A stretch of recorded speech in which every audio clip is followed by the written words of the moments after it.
আদালতের কুর্সি ছাড়িয়া রিটায়ারমেন্টের আগেই ভগবান সরাসরি রাজনীতির ময়দানে নামিয়া বিজেপিকে অবলম্বন করিয়া সোজা দিল্লির দরবারে পৌঁছাইয়া গিয়াছিলেন ক্ষমতার চূড়ান্ত আস্বাদন পাইতে। কিন্তু ক্ষমতার স্বাদ গ্রহণের বৎসরকাল যাইতে না যাইতেই ভগবানের অনুভূত হইল ইহা মোটেও সুস্বাদু নয়, বরং কুইনাইনের মতোই তিতা, যা গলাধ্যকরণের পর ভগবান ক্রমাগত বমি করিয়া চলিয়াছেন। যে বমির দুর্গন্ধে ভারতীয় জনতা পার্টির অভ্যন্তর ক্রমশ বিষাক্ত হইতেছে। যাহারা ওই প্রাক্তন বিচারপতিকে ভগবান বানাইয়া ঠাকুর আসনে বসাইয়া রাখিয়াছিলেন, মানে দিবারাত্র পূজার্চনা করিতেন, তাহারা খানিকটা কিংকর্তব্য বিমূঢ় হইয়া বুঝিয়াই উঠিতে পারিতেছেন না ঠাকুর আসন হইতে ওই ভগবানকে একটানে ছুড়িয়া ফেলিবেন, নাকি নিঃশব্দে তাহার প্রশংসাই করিয়া যাইবেন। দীর্ঘ বৎসর কাল গেরুয়া জার্সি পরিধান করিয়া পরম নিশ্চিন্তে ভগবান নিদ্রামগ্ন ছিলেন। সংবাদপত্রে, টেলিভিশনে, এমনকি অন্তর্জালের পোর্টালগুলিতেও মুছিয়া গিয়েছিলেন এই ভগবান। কিন্তু প্রচারের আলোর বৃত্তে না থাকিতে পারিলে ভগবানের বড়ই কষ্ট হয়, অস্বস্তি হয়। ভগবান যেভাবেই হোক প্রচারের আলোতে থাকিতে চান, তাই ভগবানের নিদ্রা ভঙ্গ হইয়াছে।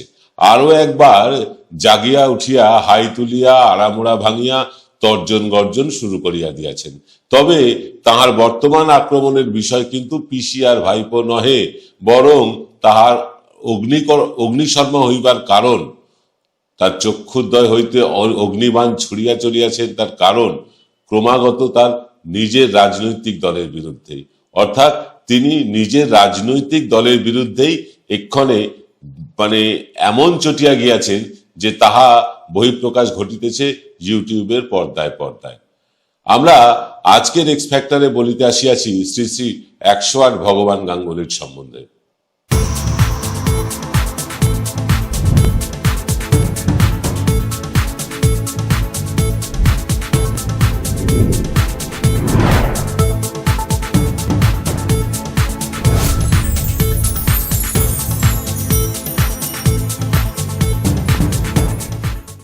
নমস্কার, শুভ সন্ধ্যা। আমি আপনাদের প্রবীর বিশ্বাস। দেখতে শুরু করেছেন এনকে ডিজিটালের সান্ধ্য সম্প্রচার এক্স ফ্যাক্টর।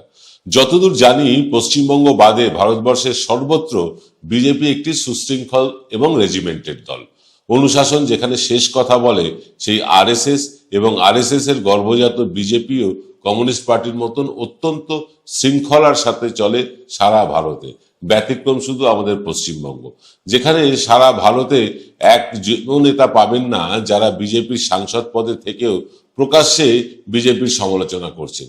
সেখানে পশ্চিমবঙ্গে অভিজিৎ গাঙ্গুলির মতন একজন প্রাক্তন বিচারপতি বিজেপির সাংসদ হওয়া সত্ত্বেও এক নাগাড়ে সমালোচনা করে চলেছেন বিজেপিরই। তাও এমন একটা সময়ে যখন এসআইআর এ উল্টে যাওয়া হিসেবপত্র, বিভিন্ন ওপিনিয়ন পোলে বিজেপি হেরে যাবার তথ্য ভেসে আসছে, কর্মীদের মনোবল প্রায় শূন্য। ঠিক সেই সময় অভিজিৎ গাঙ্গুলির বিবেক জাগ্রত হয়ে উঠেছে। পছন্দের ইউটিউব চ্যানেলের লোকজনকে ডেকে জ্ঞানের বাণী ছড়িয়ে কর্মীদের মনোবল আরো ভেঙে দিতে চাইছেন। আর এই নেতাদের বিড়ম্বনায় ফেলেছেন এইসব কথা বলে। নেতারা যথেষ্ট বিড়ম্বিত তার কথায়। আগামী বিধানসভা নির্বাচনের মোটামুটি বাকি আর 100 দিনের কাছাকাছি। প্রায় 60% বুথে এজেন্ট দেওয়ার মতো লোকবল নেই বিজেপির। মরার ওপর খাড়ার ঘায়ের মতন চেপে বসেছে এসআইআর বুমেরাং হয়ে যাওয়াটা।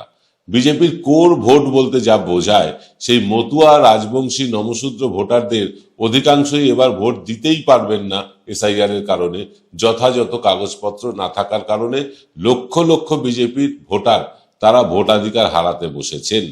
উত্তরবঙ্গে সিপিএম থেকে আসা শঙ্কর ঘোষের সাথে আদি বিজেপি ডামাডোল তুঙ্গে।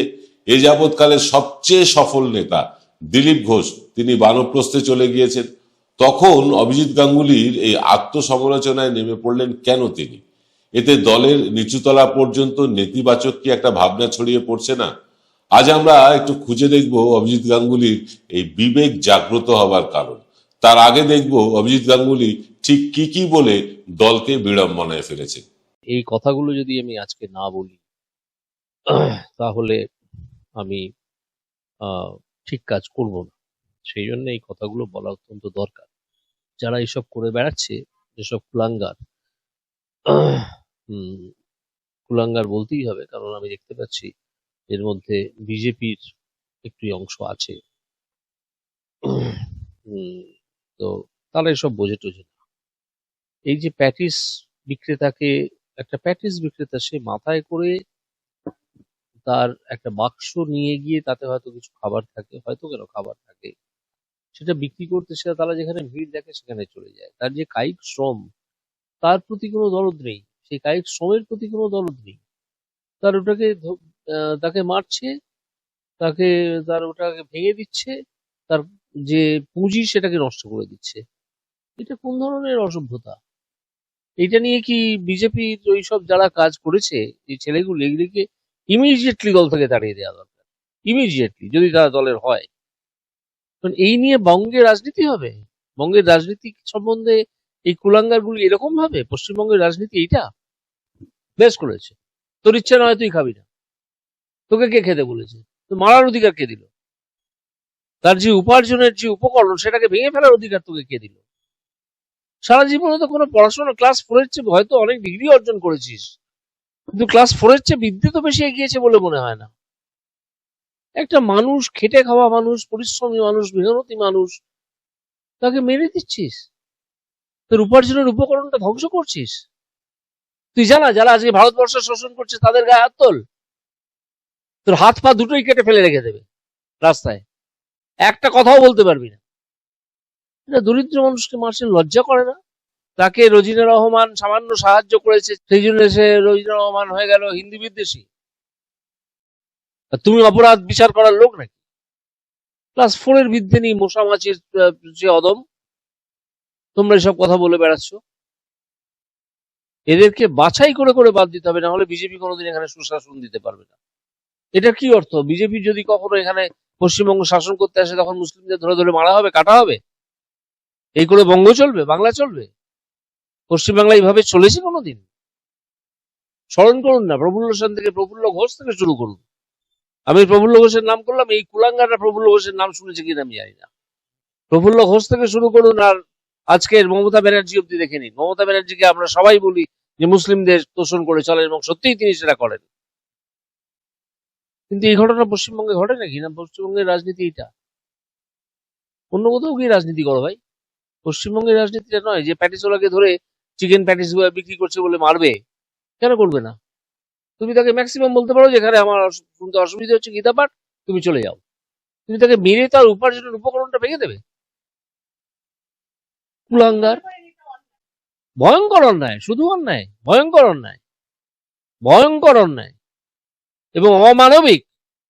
এই অমানবিকতা কাদের মধ্যে আসে? যারা মশা মাছির চেয়ে উন্নত জীবন দেখেনি, জানে না, তাদের মধ্যে আসে।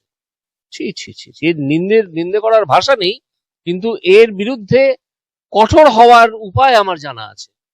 এই কুলাঙ্গাররা, মানুষ এদেরকে বর্জন করবে, সাধারণ মানুষ এসব জিনিস ভালোভাবে নেয়নি। পশ্চিমবঙ্গের মানুষ, পশ্চিমবঙ্গে একটু একটু এনলাইটেন্ড মানুষদের জায়গা। এটা যারা করছে তাদেরকে আমি মশা মাছির চেয়ে বেশি কোনো উন্নত বলে মনে করি না। কেন্দ্রীয় সরকারের অ্যাকশন দেখে আমার মনে হয়েছে যে কেন্দ্রীয় সরকার পশ্চিমবঙ্গের এই যে পরিস্থিতি তাকে বদল করতে চায় না। কেন্দ্রীয় সরকার যদি সেই পরিস্থিতি বদল করতে না চায় তাহলে সে বদল হবে না। আমার উদ্দেশ্য ছিল মমতা ব্যানার্জিকে এখান থেকে সরিয়ে দেওয়ার সব রকমের ব্যবস্থা করা হবে। সে উদ্দেশ্যের ধারে কাছে আজ পর্যন্ত আমি গিয়ে উঠতে পারিনি, এবং তার দায় মূলত কেন্দ্রীয় সরকারের। শুনলেন অভিজিৎ গাঙ্গুলির বক্তব্য। এবার আমরা একটু খতিয়ে দেখব ঠিক কি কারণে এই সময়ে অভিজিৎ গাঙ্গুলির এই বিলম্বিত বোধোদয় হলো। তবে তার আগে নিয়ে নেব ছোট্ট একটা বিরতি। জয়গুরু রত্নভান্ডার জ্যোতিষ চেম্বার, এখানে গোল্ড মেডেলিস্ট জ্যোতিষী বসেন। হাই কোয়ালিটির আসল গ্রহরত্ন সবচেয়ে কম দামে এখানে পাওয়া যায়। স্থান বেলঘড়িয়া, রানী পার্ক, বটতলা, 2 নম্বর রেলগেটের নিকটে। 9681345722 এবং 9007778922। এবার সাধ্যের মধ্যেই হবে মধ্যবিত্তের স্বাদ পূরণ। নতুন বাড়ি, নতুন স্বপ্ন, সুখের নতুন অধ্যায় শুরু হোক এই উৎসবে। Ashoka group, রিডিফাইনিং realty. ফোন করুন 9163502850। ফিরলাম বিরতির পর। আপনারা দেখছেন এনকে ডিজিটালের সান্ধ্য সম্প্রচার এক্স ফ্যাক্টর। এক্স ফ্যাক্টরের আমরা বিভিন্ন বিষয় নিয়ে পর্যালোচনা করি। আজকেও এরকম একটি বিষয় তুলে নিয়ে এসেছি, ভগবানের বিলম্বিত বোধোদয়, ভগবানের বোধোদয় হয়েছে। তিনি এবার বিজেপিতে গিয়ে বুঝতে পেরেছেন তিনি বোধহয় সঠিক জায়গায় পাটা ফেলেননি। তমলুকে যখন তিনি টিকিট পেলেন বিজেপির হয়ে, তখনই কিন্তু অনেক বামপন্থীদের মুখ ভার হয়েছিল, কারণ তিনি বিকাশ ভট্টাচার্যের পায়ের তলায় বসে আইন শিখেছেন। বিকাশ ভট্টাচার্য তার গুরু, এবং গুরুর পথেই চালা চলবে এমনটাই প্রত্যাশা করেছিলেন। সিপিএম এর বুক স্টল, মানে বইমেলায় সিপিএম এর বই স্টলে গিয়ে তিনি সিপিএম এর বইপত্র কিনেছেন বা পড়েছেন ইত্যাদি ইত্যাদির পরে সিপিএম এর মনে আশা জাগ্রত হয়েছিল যে অভিজিৎ গাঙ্গুলি বোধহয় বামপন্থী হয়ে গেছেন এবং বামপন্থায় যোগদান করেছেন।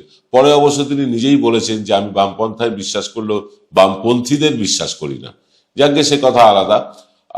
এই মুহূর্তটা কেন তিনি বেছে নিলেন? তাহলে তিনি কি দলের সাথে সাবোটাজ করছেন?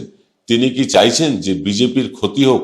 কারণ বিজেপির এই মুহূর্তে যা অবস্থা, এই এসআইআর এ নমশূদ্র, রাজবংশী এবং মতুয়াদের নাম বাদ যাওয়া, উত্তরবঙ্গে একটা নিজেদের মধ্যে বিরাট খেয়েই চলা, এবং শুধু তাই না, মানে আমাদের দক্ষিণবঙ্গের কথাও যদি ধরি, সেখানেও কিন্তু বিজেপি নেতারা একে অন্যের বিরুদ্ধে যে যার পেছনে পারছে লেগে যাচ্ছে, যা খুশি বলে যাচ্ছে। এই রকম অবস্থায় অভিজিৎ গাঙ্গুলির এই ধরনের মন্তব্যগুলো করা, যেটা শুনলেন বঙ্গ টিভি রোজিনাকে তিনি সাক্ষাৎকার দিয়েছেন। কথা প্রসঙ্গে বলে রাখি, বঙ্গ টিভি রোজিনা হয়তো আজ অথবা আজ তো নয়, আগামীকাল অথবা পরশু আমাদের এনকে ডিজিটালে আসবেন। তাকে নিয়ে ভীষণ কন্ট্রোভার্সি চলছে, বিতর্ক চলছে, বিভিন্ন মানুষ তাকে ট্রোল করছেন। তারও আত্মপক্ষ সমর্থনের জায়গা আছে, তাকে আত্মপক্ষ সমর্থন করার সুযোগ করে দেওয়ার জন্য এনকে ডিজিটাল তাকে আহ্বান জানিয়েছে। তিনি রাজিও হয়েছেন, যে কোনো দিন হয়তো তার ইন্টারভিউ আপনারা দেখতে পাবেন। যাই হোক, যে কথা বলছিলাম, এই যে অভিজিৎ গাঙ্গুলি এই মুহূর্তটা বেছে নিয়েছেন, কারণটা কি? কারণ তিনি তার দলে গুরুত্বহীন হয়ে গিয়েছেন। দলের বিজেপি তাকে নিয়েছে বটে, ব্যবহার করেছে বটে, মানে ভোটের আগেও ব্যবহার করেছে, তিনি বিজেপিতে আসার আগেও ব্যবহৃত হয়েছেন, বিজেপিতে আসার পরেও ব্যবহৃতই হয়েছেন। তিনি ভেবেছিলেন বিজেপি তো মোটামুটি অর্ধশিক্ষিতের দল, তার মাঝখানে তিনি একজন প্রাক্তন বিচারপতি, বিরাট কিছু একটা হয়ে বসবেন। সেই গুরুত্ব তিনি বিজেপিতে পাননি। রাজনীতিতে এভাবে কলকে পাওয়া যায় না, এটা তার বোঝা উচিত ছিল। তিনি গুরুত্বহীন হয়ে গিয়েছেন বিজেপিতে। বিজেপির লোকেরাই তাকে আর খুব সিরিয়াসলি নেয় না। ফলে তিনি বিজেপিতে গুরুত্ব বাড়াতে চাইছেন, অথবা তিনি কেন্দ্রীয় নেতৃত্বকে বোঝাতে চাইছেন যে তোমাদের চাপিয়ে দেওয়া নীতি, এই নীতিতে বাংলা চলবে না। অর্থাৎ রীতিমতো জেহাদ ঘোষণা করেছেন কেন্দ্রীয় নেতৃত্বের বিরুদ্ধে। প্রকাশ্যেই বলেছেন তিনি যে কেন্দ্রীয় নেতৃত্ব হিন্দি ভাষায় এসে কথা বলে, তারা বাংলার কি বুঝবে। তা এখানে অভিজিৎ গাঙ্গুলি আছেন, শুভেন্দু অধিকারী আছেন, শঙ্কর ঘোষেরা আছেন, এরা কি পারেন না নেতৃত্ব দিতে কোনো একটি আন্দোলনের? কিন্তু না, কেন্দ্রীয় নেতৃত্ব যখন বলবে তখনই আন্দোলন করতে হবে।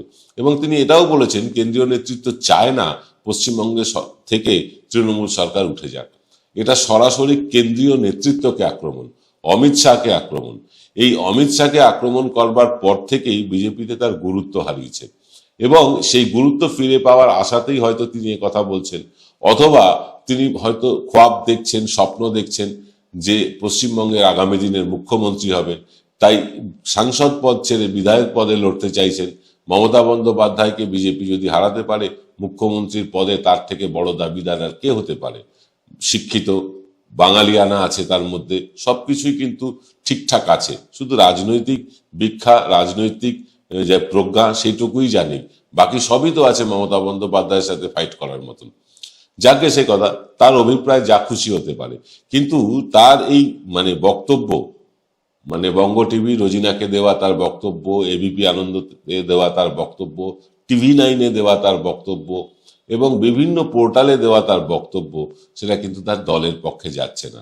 যে মুহূর্তে দলের কর্মীরা হতোদ্যম হয়ে প্রায় বসে গিয়েছেন, যে তারা বুঝতে পারছেন যে কোনো অবস্থাতেই 26-এ বিজেপি 50-55 বেশি আসন পাবে না, সম্ভব না, সেই মুহূর্তে অভিজিৎ গাঙ্গুলির বক্তব্য তাদেরকে আরো দমিয়ে দিচ্ছে। এবং এটা বিজেপির পক্ষে কতটা ভালো হচ্ছে, কতটা খারাপ হচ্ছে, বিজেপিই বলতে পারবে। এর আগে অরূপ সেনগুপ্ত একটি অনুষ্ঠান করেছিলেন পদত্যাগ বলে। বিজেপিতে দেহত্যাগের আগে কেউ পদত্যাগ করে না, বা বিজেপিতে পদত্যাগ করানো হয় না, যে যতই অপরাধ করুক না কেন। তো অভিজিৎ গাঙ্গুলিকেও নিশ্চয়ই পদত্যাগ করানো হবে না। অভিজিৎ গাঙ্গুলিকে হয়তো মুখে সেলোটেপ দেওয়ার কথা বলা হবে, মুখ বন্ধ রাখার কথা বলা হবে আভ্যন্তরীণভাবে, কিন্তু অভিজিৎ গাঙ্গুলি যে পদার্থ দিয়ে তৈরি, তিনি কি চুপ করে থাকবেন? তিনি কি মুখ বন্ধ করে থাকবেন দলের অনুশাসন মেনে? এটাই এখন লাখ টাকার প্রশ্ন। আজকে অনুষ্ঠান আর দীর্ঘায়িত করব না, সকলে ভালো থাকবেন।